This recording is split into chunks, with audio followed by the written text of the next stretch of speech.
សួស្តីពុកម៉ែបងប្អូនទាំងអស់គ្នាសូមស្វាគមន៍មកកាន់តម្រុយឆ្នោតខ្មែរប្រចាំថ្ងៃពុកម៉ែបងប្អូនទាំងអស់គ្នាសូមជួយចុច like និងចុចជាម្នាក់មួយផងដើម្បីមានភាពងាយស្រួលតាមដានតម្រុយឆ្នោតខ្មែរប្រចាំថ្ងៃសម្រាប់តម្រុយឆ្នោតខ្មែរនេះសម្រាប់ថ្ងៃទី25ខែវិច្ឆិកាឆ្នាំ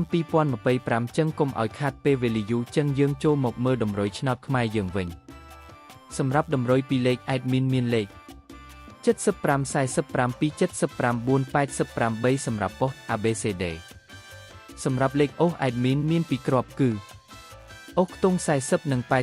80សម្រាប់តម្រុយ3លេខគឺ admin មាន3គ្រាប់ផងដែរគឺមានលេខ730គុណ485គុណ522គុណបើសិនជាពុកម៉ែបងប្អូនទាំងអស់គ្នាស្រឡាញ់និងពេញចិត្តលេខទាំងនេះពុកប៉ែបងប្អូនអាចយកលេខទាំងនេះទៅផ្សងសំណាងបានជាចុងក្រោយសូមជូនពរពុកម៉ែបងប្អូនដែលយកលេខ admin ទៅផ្សងសំណាងហេងៗទាំងអស់គ្នាជូនពរពុកម៉ែបងប្អូនជួបតែសំណាងល្អមានសុខភាពល្អសូមជម្រាបលាជួបគ្នានៅថ្ងៃស្អែកបន្តទៀត